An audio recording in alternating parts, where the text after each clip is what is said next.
আসসালামু আলাইকুম। আহ, আজকে আমরা আমাদের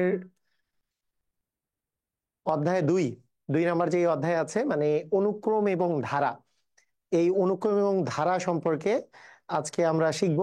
তো প্রথমত একটু আমি কথাটা বলি যে এই যে দেখো আজকে যে জিনিসটা আছে যে নিচের অনুক্রমগুলো কোনটা সমান্তর কোনটা গুণোত্তর আর কোনটা ফিবোনাক্কি নাকি কোনোটাই নাই এটা বুঝাতে বলেছে। তো আজকে আমি তোমাদেরকে ফার্স্টেই একটা কথা প্রথমে শেখাবো যে অনুক্রম কথাটা বলেছে, এই অনুক্রম জিনিসটা কি। আর এই যে আমাদের যে চ্যাপ্টারের নাম যে আছে ধারা, অনুক্রম এবং ধারা, এই অনুক্রম এবং ধারা এই দুইটা আসলে কি কি জিনিস আর কি, এইটা প্রথমে আমি আগে বুঝাবো। তারপরে বুঝাবো যে কিভাবে করে বের করতে হয় কোনটা সমান্তর ধারা, কিভাবে বের করতে হয় কোনটা গুণোত্তর ধারা, কিভাবে বের করতে হয় কোনটা হচ্ছে ফিবোনাক্কি ধারা।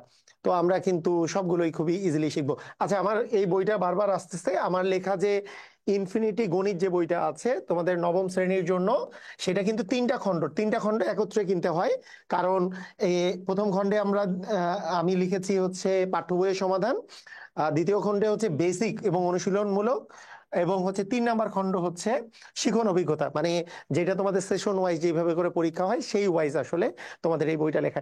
এই 3টা খণ্ড একত্রে তোমাদেরকে আসলে কিনতে হয়। তুমি নিকটস্থ লাইব্রেরিতে তুমি বইটা পাবা। আবার ইনফরমেশনের জন্য তুমি 01320820824 এই নাম্বারেও কল করতে পারো। তো আসো আমরা স্টার্ট করি। আমাদের প্রথমে প্রথমে আমি তোমাদেরকে যেই জিনিসটা নিয়ে বলবো সেটা হচ্ছে যে নর্মালি আমরা অনুক্রম এবং ধারা, কোনটাকে নর্মালি আমরা অনুক্রম বলি আর কোনটাকে আমরা ধারা বলি। তো একেবারে সহজ ভাবে করে বললে, যদি যদি এইভাবে করে বলি যে একের পরে দুই আছে, দুইয়ের পরে তিন আছে, তিনের পরে চার আছে, চারের পরে পাঁচ আছে, এই সংখ্যাগুলোর মাঝখানে মাঝখানে দেখো তো আমরা কি দিয়েছি, আমরা দিয়েছি কমা। আবার এই একই জিনিস আমরা একের পরে দুই দিলাম, দুইয়ের পরে তিন দিলাম, তিনের পরে চার দিলাম, চারের পরে পাঁচ দিলাম, বলতো এর মাঝখানে মাঝখানে আমরা কি দিয়েছি, প্লাস চিহ্ন। যদি আমরা মাঝখানে মাঝখানে প্লাস বা মাইনাস চিহ্ন দেই সেগুলো হচ্ছে আমাদের, এগুলোকে আমরা সাধারণত ধারা বলি। আর যদি আমরা মাঝখানে মাঝখানে কমা দিই তাহলে সেগুলোকে বলি আমরা অনুক্রম। ক্লিয়ার, বুঝেছো? আচ্ছা, তাহলে প্রথম বিষয়টা আমি তোমাদেরকে ক্লিয়ার করলাম যে অনুক্রম এবং ধারার ডিফারেন্সটা। তো এখন দেখো, এখন খেয়াল করো, এখন দেখো যে নিচের অনুক্রমগুলো, কারণ মাঝখানে মাঝখানে কি দেওয়া, কমা দেওয়া, মাঝখানে মাঝখানে কমা দেওয়া, তাহলে এগুলো অনুক্রম। অনুক্রমের মধ্যে কোনগুলা থাকে সমান্তর অনুক্রম, কোনগুলো গুণোত্তর, কোনগুলো ফিবোনাক্কি। তো ফিবোনাক্কি বা ফিবোনাচ্চি দুটাই উচ্চারণ হয়, কোনো সমস্যা নেই। ফিবোনাচ্চিও কিন্তু উচ্চারণ করা যায়, ফিবোনাক্কিও উচ্চারণ করা যায়, দুটাই উচ্চারণ করা যায়। তো আমরা তাহলে এইটা জিনিস আগে শিখে নেই, কোনটা কোন ধারা, মানে কোন অনুক্রম বা ধারাগুলো হচ্ছে সমান্তর। সমান্তর হওয়ার ক্রাইটেরিয়া কি, এটা আমরা একটু শিখি যে এই সমান্তর হওয়ার ক্রাইটেরিয়া কি, কোনগুলা হচ্ছে সমান্তর অথবা কোনগুলা গুণোত্তর, এইটা হওয়ার ক্রাইটেরিয়া কি। তারপরে আমরা শিখবো ফিবোনাক্কি বা ফিবোনাচ্চি হওয়ার ক্রাইটেরিয়া কি। তো প্রথমত আমরা যদি বলি যে সমান্তর, সমান্তর মানে কি বলো দেখি, সমান যোগ অন্তর। সমান্তর দেখো, সমান যোগ অন্তর মানে কি সমান্তর। তাহলে অন্তর মানে কি, অন্তর মানে বিয়োগফল। অন্তর মানে বিয়োগফল, মানে বড়টা থেকে, মানে পরেরটা থেকে আগেরটা বিয়োগ, অন্তর, অন্তর বের করা মানে হচ্ছে বিয়োগফল। সমান যদি অন্তর থাকে মানে পূর্বপদ এবং পরপদ এবং পূর্বপদের মধ্যে যে বিয়োগফলটা আছে, এটা যদি প্রত্যেকটা ক্ষেত্রে সমান থাকে, সেটা যদি অনুক্রম হয়, অনুক্রমের ক্ষেত্রে সমান হইলে সেটাকে বলবো সমান্তর অনুক্রম। আর যদি ধারার ক্ষেত্রে সমান হয় তাহলে সেটাকে বলবো আমরা সমান্তর ধারা। কি রকমের, ধরো তোমাকে আমি বললাম যে একের পরে তোমার দুই আছে, দুইয়ের পরে তিন আছে, তিনের পরে চার আছে, চারের পরে পাঁচ আছে, দিয়ে কমা কমা কমা মানে ডট ডট ডট দিয়ে লিখলাম, মনে করো 100 লিখলাম। এখন আমি যদি এইভাবে করে যদি বলি, এইটাকে আমরা বলবো, দেখো এখানে দুই থেকে একের যে পার্থক্য, দুই থেকে একের যে পার্থক্য, দুই থেকে এক বিয়োগ করলে এক পাওয়া যায়, আবার তিন থেকে দুই বিয়োগ করলেও এক পাওয়া যায়, চার থেকে তিন বিয়োগ করলেও এক পাওয়া যায়, পাঁচ থেকে চার বিয়োগ করলেও এক পাওয়া যায়। তাহলে সব ক্ষেত্রে কিন্তু এক যে অন্তরটা আছে এটা কিন্তু সমান, মানে পরের পদ থেকে আগের পদ, পূর্ব পদের ডিফারেন্স কিন্তু সমান। তাহলে এটাকে বলবো আমরা সমান্তর অনুক্রম, যেহেতু কমা কমা দিয়ে আছে। তো অনুক্রম, এখানে মাঝখানে প্লাস বা প্লাস থাকলে কিন্তু সেটা সমান্তর ধারা হয়ে যাইতো। আচ্ছা, আরেকটা আমি এক্সাম্পল দিই। মনে করো তোমার কাছে আছে এরকম যে 5 + 9 + মনে করো 13 +17। তো এইভাবে করে এইখানে আমরা দিলাম হচ্ছে +81। আচ্ছা বলো তো, প্লাস বা মাইনাস যদি তোমার থাকে, তাহলে এইটাকে আমরা কি অনুক্রম বলবো নাকি ধারা বলবো? এটাকে কিন্তু আমরা ধারা বলবো, তাই না? কারণ এখানে কি মাঝখানে কি আছে? মাঝখানে প্লাস আছে, তাহলে এটাকে কিন্তু আমরা ধারা বলছি। এখন দেখো, এই ধারাটাকে আমরা কি সমান্তর বলবো কিনা। তাহলে তুমি দেখো, এইটা থেকে এটা যদি আমরা বিয়োগ করি, এটা থেকে এটা বিয়োগ করলে কত পাওয়া যায়? 4। এটা থেকে এটা বিয়োগ করলে কত পাওয়া যায়? 4। এটা থেকে এটা বিয়োগ করলে কত পাওয়া যায়? 4। সবগুলা ক্ষেত্রেই বিয়োগফল কি? সমান। তাহলে বিয়োগফল সমান হলে কি হবে বলতো? এটাও কিন্তু আসলে আমাদের সমান্তর অনুক্রম হয়ে যাচ্ছে, কারণ পরপদ এবং পূর্বপদের ডিফারেন্সটা সমান। কিন্তু এটা কি সমান্তর অনুক্রম নাকি সমান্তর ধারা? তাহলে এইটা যেহেতু মাঝখানে মাঝখানে প্লাস আছে, তাহলে এটা হচ্ছে সমান্তর ধারা। এটা হচ্ছে সমান্তর অনুক্রম, আর এটা হচ্ছে তোমার সমান্তর ধারা। ক্লিয়ার? বুঝছো? পারবা? ওকে। এখন দেখো, এইটাকে আমরা যদি এরকম বলি যে একের পরে একের পরে আছে 2, 2-এর পরে আছে 4, 4-এর পরে আছে 7, 7-এর পরে আছে মনে করো 11। তাহলে এইটাকে আমরা কি টাইপের অনুক্রম বলতে পারি? প্রথমে একটু দেখি। 2 থেকে 1 বিয়োগ করলে 1 পাওয়া যায়, 4 থেকে 2 বিয়োগ করলে 2 পাওয়া যায়, আবার 7 থেকে 4 বিয়োগ করলে 3 পাওয়া যায়, 11 থেকে 7 বিয়োগ করলে 4 পাওয়া যায়। তাহলে দেখো, এইখানে যে বিয়োগফলটা আছে, বিয়োগফলটা কিন্তু সমান নয়। যেহেতু বিয়োগফল সমান নয়, এগুলো কিন্তু, এটা কিন্তু সমান্তর অনুক্রম বা সমান্তর ধারা হবে না। এটা যেহেতু প্লাস আছে, এটা সমান্তর ধারা হবে না। এটা কি ক্লিয়ার হইছো? এটা কিন্তু অবশ্যই সমান্তর ধারা হবে না। আচ্ছা, তাহলে আমরা বিষয়টা ক্লিয়ার হইলাম যে সমান্তর অনুক্রম এবং সমান্তর ধারা, এই বিষয়টা কি। এখন গুণোত্তর অনুক্রম কি? গুণোত্তর অনুক্রম বা গুণোত্তর ধারা বিষয়টা কি? গুণোত্তর অনুক্রম বা গুণোত্তর ধারার বিষয়টা হচ্ছে গুণ যোগ উত্তর। গুণোত্তর, গুণ যোগ উত্তর। তাহলে উত্তর মানে কি? পূর্ব পশ্চিম উত্তর দক্ষিণ সেই উত্তর না। এই উত্তর মানে হচ্ছে পরে। পূর্ব মানে যেমন আগে, উত্তর মানে হচ্ছে পরে। তাহলে পূর্ব মানে কি? পূর্বে, পূর্বে আমি পূর্ব দিনে আমি এসছি বা এরকম। পূর্বের কথা আমি যদি বলি, পূর্বের কথা মানে কি? আগের কথা। পরের কথা মানে উত্তর, উত্তর মানে হচ্ছে পরে, পূর্ব মানে হচ্ছে আগে। সেরকম গুণযোগ উত্তর, এই কথাটার অর্থ হচ্ছে গুণ করে যদি পরের পদ পাওয়া যায়, তাকেই বলা হয় গুণোত্তর ও ধারা বা গুণোত্তর অনুক্রম। কিরকম? যেমন মনে করো তোমার কাছে 1 আছে, 1-কে 2 দিয়ে গুণ করলে 2 পাওয়া যায়। 1-কে 2 দিয়ে গুণ করলে 2 পাওয়া যায়। আচ্ছা কমা দিই, 1-কে 2 দিয়ে গুণ করলে তুমি 2 পাবা। 1-কে 2 দিয়ে তুমি গুণ করছো, তাহলে এইবার 2-কে এইবার আবার আমি যদি 2 দিয়ে গুণ করি, তাহলে 2-এর উপর স্কোয়ার বা আমি 4 পাবো। 2-এর উপর স্কোয়ার, 2 বার 2 গুণ করলে 2-এর উপর স্কোয়ার মানে 4। 4-কে যদি এবার আমার আবার 2 দিয়ে গুণ করি, তাহলে 8 পাবো। এইভাবে করে করে মনে করো আমি বললাম এরকম একটা অনুক্রম আছে। হ্যাঁ, এরকম এরকম আমি একটা অনুক্রম লিখেছি, যেহেতু কোমা কোমা দিয়ে লিখেছি যে গুণ করে পরের পদ পাচ্ছি। এটাকেই বলি হচ্ছে আমরা গুণোত্তর অনুক্রম। ক্লিয়ার? বুঝছো? আচ্ছা, গুণোত্তর অনুক্রমে, আচ্ছা আরো একটা এক্সাম্পল দেই।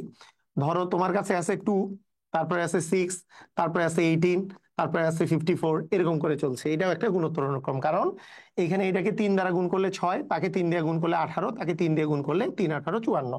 তাহলে এগুলো হচ্ছে গুণোত্তর অনুক্রম। তাহলে সমান্তর অনুক্রম আর গুণোত্তর অনুক্রমের মধ্যে ডিফারেন্স হচ্ছে, সমান্তর অনুক্রমে সমান অন্তর থাকবে, সমান অন্তর মানেই সমান্তর, সমান্তর। আর গুণোত্তর অনুক্রম মানে হচ্ছে গুণ করে পরের পদ পাওয়া, মানে গুণ যোগ উত্তর মানে গুণোত্তর অনুক্রম। এখানে একটা জিনিস আমরা মাথায় রাখবো, সমান্তর অনুক্রম বা সমান্তর ধারায় সাধারণ মানে এই যে দেখো, সমান্তরের ক্ষেত্রে একটা সাধারণ অন্তর থাকে। সবগুলোর অন্তরগুলা যেহেতু সবগুলো পরপদ এবং পূর্বপদের যেহেতু ডিফারেন্সটা সমান, সেটা একটা সাধারণ অন্তর থাকে। সাধারণ অন্তরকে আমরা ডি দ্বারা প্রকাশ করি। যেমন দেখো, যে 9 থেকে 5 বিয়োগ করলেও 4, 13 থেকে 9 বিয়োগ করলেও 4, 17 থেকে আমরা হচ্ছে 13 বিয়োগ করলেও 4 পাওয়া যাচ্ছে। এটাকে বলি হচ্ছে আমরা সাধারণ অন্তর। আবার গুণোত্তর অনুক্রম বা গুণোত্তর ধারায় একটা সাধারণ অনুপাত থাকে।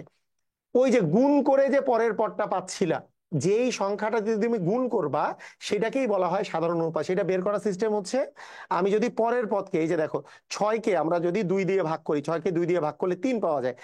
একইভাবে 18-কে 6 দিয়ে ভাগ করলেও 3 পাওয়া যায়। আবার দেখো 54-কে 18 দিয়ে ভাগ করলে আমাদের 3 পাওয়া যায়। এটাকেই বলে সাধারণ অনুপাত। সাধারণ অনুপাত থাকে গুণোত্তর ধারার ক্ষেত্রে, গুণোত্তর ধারা বা গুণোত্তর অনুক্রমের ক্ষেত্রে। তাহলে সমান্তরের ক্ষেত্রে কি থাকে?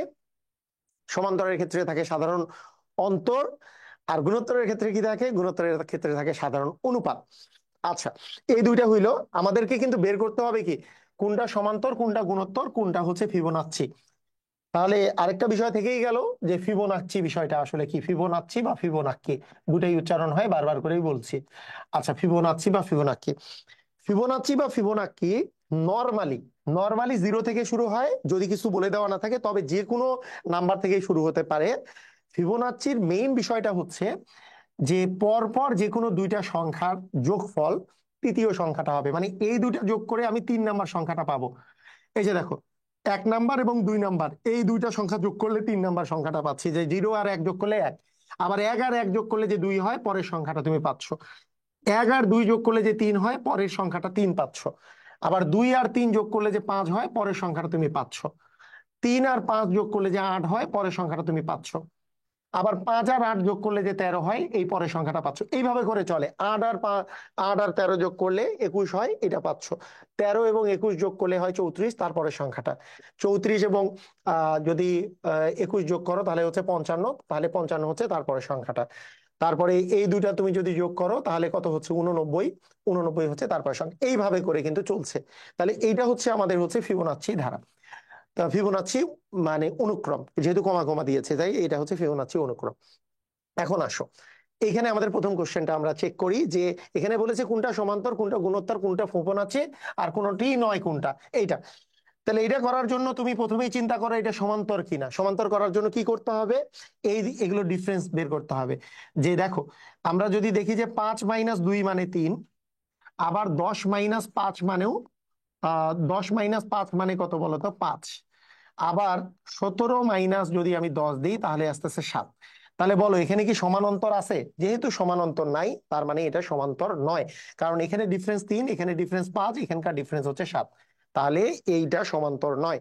এখন তুমি দেখো যে পরের পদকে, এই যে 5কে 2 দিয়ে ভাগ করলে তুমি তুমি যত পাবা, 5কে 2 দিয়ে ভাগ করলে তুমি আড়াই পাবা, 10কে আবার 5 দিয়ে ভাগ করলে তুমি কত পাবা বলো তো 2 পাবা। তাহলে এইটা তো 2.5, এটা তো 2, এটাও সমান হচ্ছে না। তার মানে এই পদকে এই পদ দিয়ে ভাগ করলে তুমি কিন্তু মান, এই পদকে এই পদ দিয়ে ভাগ করলে যে মান, এই দুটা মান কিন্তু সমান না, তার মানে এটা কিন্তু গুণোত্তর না। তাহলে এইটা হচ্ছে সমান্তর নয়, কারণ সমান্তর নেই। যেহেতু তুমি দুই মানে পরের পদ এবং আগের পদের অনুপাতটাও সমান না, তার মানে হচ্ছে গুণোত্তর নয়, এটা গুণোত্তর নয়, গুণোত্তর নয়। এখন ফিবোনাচ্চি কি না আমরা কিভাবে করব, যে 2 আর 5 যোগ করলে কত হয়, 2 যোগ 5 ইকুয়াল দেওয়া হয় হচ্ছে 7, এটা তো নট ইকুয়াল হচ্ছে 10, 10 তো হচ্ছে না। যেহেতু 10 হচ্ছে না, এটা কিন্তু ফিবোনাচ্চিও না। তার মানে এইখান থেকে আমরা বলতে পারি যে এই যে প্রথম যে মানটা দেওয়া আছে এইটা সমান্তরও না, গুণোত্তরও না, ফিবোনাচ্চিও না, এটা কোনোটার মধ্যেই পড়তেছে না। এটার পিছনে রিজন হচ্ছে এটা। ক্লিয়ার, বুঝছো? সবাই পারবা? ওকে। এইবার দেখো পরের পরের কাহিনীটা একটু চেক করো। এর পরেরটা দেওয়া আছে, দেখো এখানে ব্যাপারটা হচ্ছে এরকম, যে এই 2, তারপরে দেওয়া আছে হচ্ছে 7, তারপরে দেওয়া আছে 12, তারপরে দেওয়া আছে 17।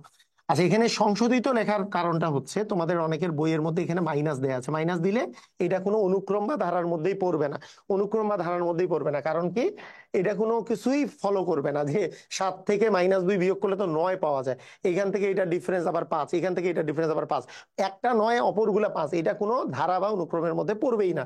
তাই এইটার অ্যাকচুয়ালি সংশোধন করে দেওয়া হয়েছে, মাইনাসটা বাদ দিতে হবে, তাই না? বইয়ের মধ্যে কিছু তো মিস্টেক আছে, সেই মিস্টেক গুলো কিন্তু সংশোধন করে আমার বইয়ের মধ্যে দেয়া আছে। ওই ইনফিনিটি গণিত যে বইটা আছে, এটা মোটামুটি সব লাইব্রেরিতেই পাওয়া যায়। এটা তুমি মানে লাইব্রেরি থেকে নেওয়াই তোমার জন্য বেটার, অনলাইনে অর্ডার দিতে পারো, রকমারি থেকেও অর্ডার দিতে পারো, তবে নিকটস্থ লাইব্রেরিতে যেয়ে দেখবা যে একবারে সাদা ধবধবা টাইপের একটা অসাধারণ টাইপের বই, সেটা হচ্ছে ইনফিনিটি গণিত, এটা তোমরা নিতে পারো। এই যে দেখো, তাহলে এখানে যে 2 আছে তুমি এখানে দেখেই বলতে পারবা যে এটার ডিফারেন্স কত, 7 থেকে 2 বিয়োগ করলে 5, 12 থেকে 7 বিয়োগ করলেও 5, 17 থেকে 12 বিয়োগ করলেও 5। তাহলে সাধারণ অনুপাত আছে, সাধারণ অন্তর আছে। সাধারণ অন্তর থাকলে কি হবে বলতো, এটা সমান্তর অনুক্রম, এটা কিন্তু সমান্তর অনুক্রম, রাইট? বুঝছো? পারবা? ওকে। দেখো, খেয়াল করো, এবার খেয়াল করো তোমরা, মানে একটা জিনিস খেয়াল করো যে তুমি এটা সমান্তর কিনা এটা একটু ট্রাই করো, দেখি সমান্তর কিনা। সমান্তর করার জন্য কি করতে হবে, 24 মাইনাস এই যে দ্বিতীয় পদ মাইনাস প্রথম পদ, তাহলে প্রথম পদ আছে -12, তাহলে 24 + 12 হয়ে গেল, 24 + 12 মানে 36, তাহলে অন্তরটা আসলো 36। এইবার আমরা যদি বলি -48 -24, -48 -24 করলে -72, তাহলে সমান নয়। যেহেতু সমান নয়, এটাকে আমরা সমান্তর বলতে পারবো না, এটা সমান্তর নয়। এইবার আমরা যদি আসি গুণোত্তরের ক্ষেত্রে, বলো দেখি গুণোত্তরের ক্ষেত্রে কি লাগে। যে দ্বিতীয় পদকে প্রথম পদ দ্বারা তুমি ভাগ করবা, তাহলে 24 ভাগ হচ্ছে তোমার -12। 24কে 12 দিয়ে ভাগ করলে 2, যেহেতু একটা মাইনাস আছে তার মানে -2। এইবার তৃতীয় পদকে দ্বিতীয় পদ দ্বারা ভাগ করব, তাহলে -48 ভাগ হবে কত বলতো, -48কে তুমি কত দিয়ে ভাগ করবা, 24 দিয়ে, রাইট? তাহলে কত আসে, 48কে 24 দিয়ে ভাগ করলে কত আসে, 2। তাহলে এখানে কি মাইনাস আছে, তার মানে কি -2, রাইট? বুঝছো? আচ্ছা, এবার 46কে, এবার আমরা কি করব, 46কে আমরা ভাগ করব -48 দিয়ে, তাও কত আসে বলতো? 46কে, সরি, 96কে 48 দিয়ে ভাগ করলে কত আসে, 2। আবার একটা মাইনাস আছে, তার মানে -2। সব ক্ষেত্রেই -2, সব ক্ষেত্রে যেহেতু সাধারণ অনুপাতটা -2, তার মানে এটা কি বলতো, একটা গুণোত্তর অনুক্রম। তার মানে এখানকার অ্যান্সারটা হচ্ছে যে এই এই যে 2 নাম, এর পরের যেটা আমরা দেখলাম এটা হচ্ছে কিন্তু গুণোত্তর অনুক্রম। বুঝছো? তাহলে এর আগেরটা ছিল, সমান্তর। প্রথমটা ছিল কোনোটি নয়, দ্বিতীয়টা ছিল সমান্তর, আর তৃতীয়টা হচ্ছে গুণোত্তর। এইবার দেখো, এইবার খেয়াল করো, দেখো এই দুইটার মধ্যে ডিফারেন্স কত দেওয়া আছে, এই দুইটার মধ্যে ডিফারেন্স হচ্ছে তোমার 8। এই দুইটার মধ্যে ডিফারেন্স কত, এই দুইটার মধ্যে ডিফারেন্স হচ্ছে তোমার 13। এই দুইটার মধ্যে ডিফারেন্স কত, এটা থেকে এটা বিয়োগ করো, বিয়োগ করলে কত আসে, 21। তাহলে বলো তো ডিফারেন্সটা কি সমান, সমান না? তুমি ভাগ করে দেখবা, ভাগ করেও সমান না, তাহলে কি সমান, খেয়াল করো। যে 13 আর 21 যদি তুমি যোগ করো, 13 আর 21 যোগ করলে তোমার 34 পাওয়া যাবে। 13 আর 21 মিলে কি 34 না? এরপরে 21 আর 34 যোগ করো, পাবা হচ্ছে 55। তাহলে এই ঘটনাটা কখন ঘটে, যে এই দুইটার যোগফলটা তৃতীয়টা, আবার এই দুটার যোগফলটা এই তৃতীয়টা, আবার এই দুটার যোগফলটা হবে তারপরেরটা।